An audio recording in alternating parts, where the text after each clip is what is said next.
Okay, you guys, I started off using the Janet Afro Marley hair. I purchased 5 packs of that, and I also purchased 6 packs of the synthetic braiding hair, and I ended up using 4 packs of each. So here's my hair freshly washed and conditioned. Because my hair is short, I am choosing to do the rubber band method, as you can see. I just wanted to show you real quickly. And here is a clip of how I actually achieved this look. My So Marley locks, the faux lock extensions. They have different names, whatever you want to call them. What I did was, because my hair is short and growing back from a shortcut, I did choose to rubber band each section that I wanted to create each faux lock. Right here in the front, I chose to do them smaller because I want them to be more fuller in the front. So as you can see, the hair I used in the beginning, I'm just going to take some hair, and this depends on the amount, the size that you want them, how much hair you take. So I already have that there, and all I'm doing is using some Shine and Jam conditioning gel, and I'm just gonna braid this down just a little, and this is just to secure it to the actual ponytail that I created. And then from there on, I'm going to section that in two, and I'm just going to 2-strand twist. And what I'm doing is applying my conditioning gel just to kind of keep that in place, just like this.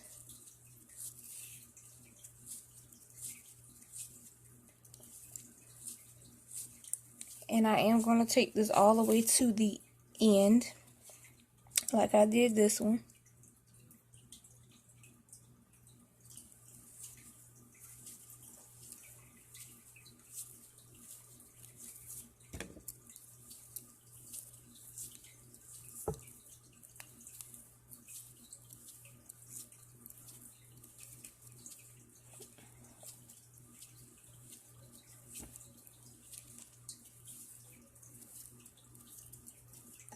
Once I get all the way to the end with that,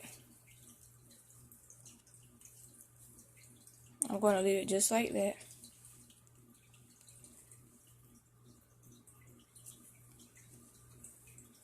Now I'm going to show you how I actually wrap it. I'm just going to take 2 strands of the Marley hair that I chose, and what I'm actually going to do is on one of them, I'm going to take it and split that in half.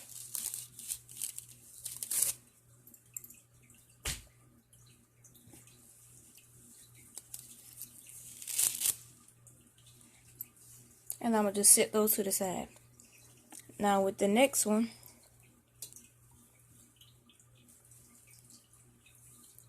I'm actually going to take the ends, and I'm just going to separate it just a little, just like that, while everything else is still together. And this is the opposite end, and I'm going to take loose that end as well. So it should look like this on the ends. And I'm going to start at one end, and I'm going to take it and place it here at the root of my hair, leaving the tail end out. And I'm going to begin twisting. 1, 2, 3, 4, 5, and this creates the wrapping process. So actually on those first 3 turns, it will actually lock it in place. And so I'm just going to continue to hold down this tail end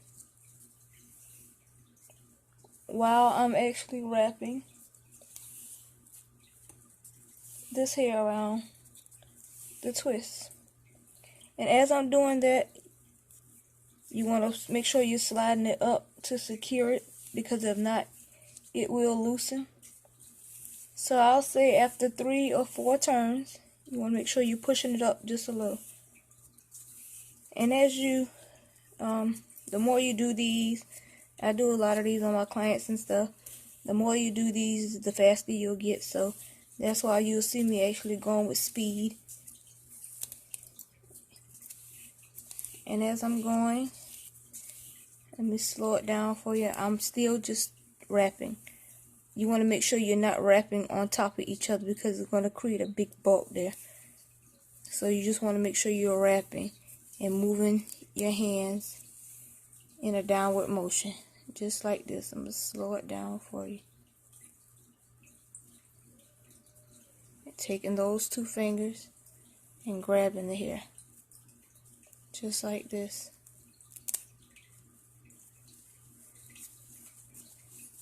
And once this hair gets to the end, because you will, depending on the length that you do, you will run out of hair. You're going to leave a small tail in, just like this. Just like you did at that beginning. And the hair that we set aside earlier, the 2 pieces, you're going to take that 1 piece and you're going to fold it in half, just like this. And you're going to take it where that loop is, and you're going to place it here on top of that tail end. Hold it tightly, and you just want to wrap.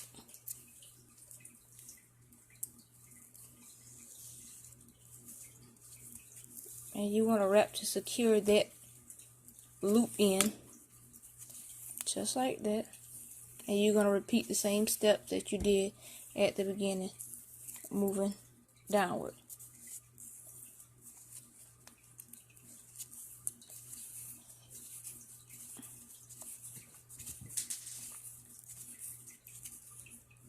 And as I get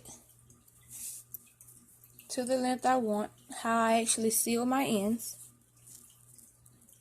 I'm actually going to start wrapping going back in an upward direction. So I'm going to wrap in an upward direction.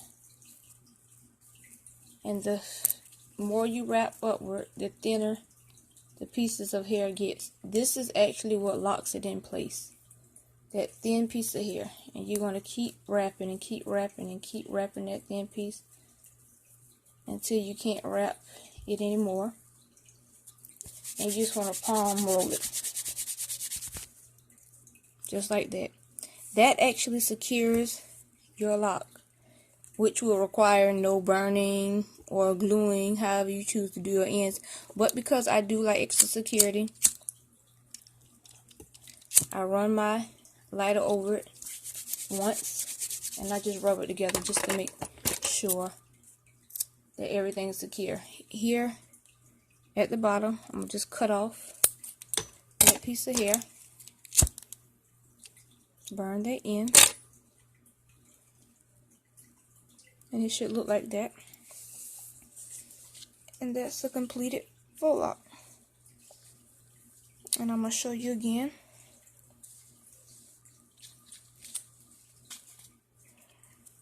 Same steps. I'm going to take a piece of hair, split it into 2, and you want to make sure you're setting this aside. And this is the hair that you'll use to actually extend it if you happen to run out of hair while you're twisting.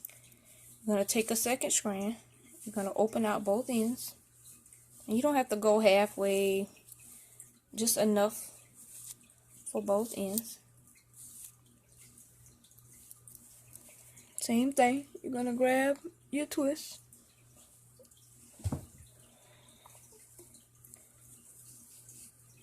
Leave that tail end sticking out. Just like this.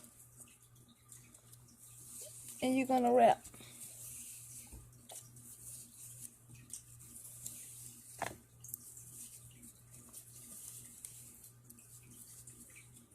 And And as you wrap, you will feel a little tension. You shouldn't feel too much. If you are wrapping too tight, you will know. And all you have to do is loosen up.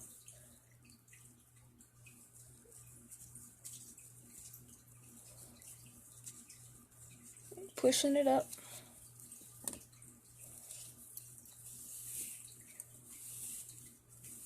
And you just want to continue wrapping.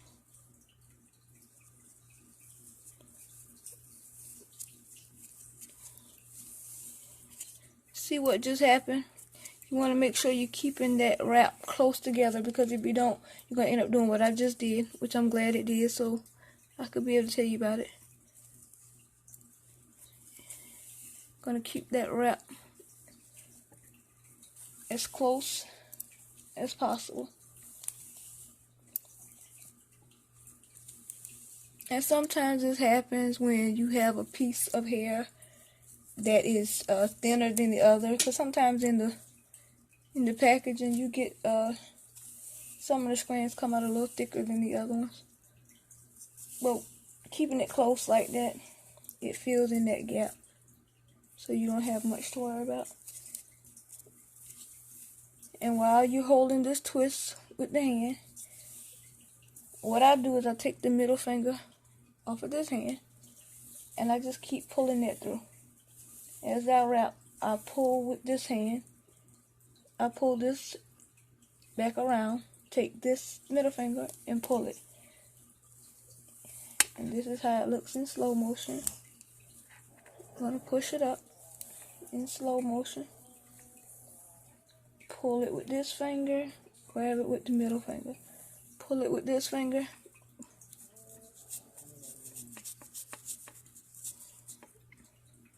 Grab it with the middle finger. You don't want to be too sloppy with it, but you don't want to be too neat with it either, because dreadlocks are not neat. So you don't want them to look too uniform. So having a small budge on it here and there is not a bad thing. That's how I like mine. You're going to leave that tail end out.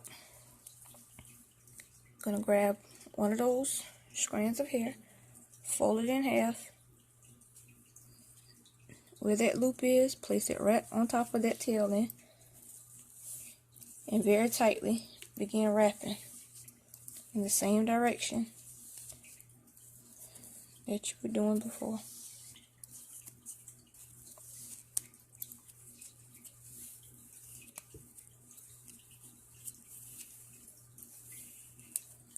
And you just continue down until you get it the actual length that you want it, making sure that every 3 to 4 turns that you're pushing it up.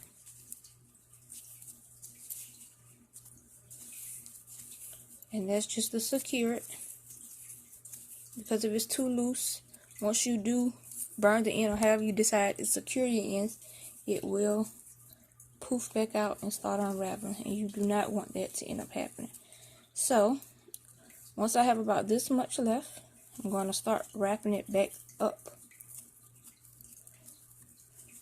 the faux lock until I can't wrap it anymore. Then I'll palm roll it. And like I said, it's optional for you to burn. I do mine for the extra security. I just run it across once and palm roll it. I take my scissors, I cut that end off.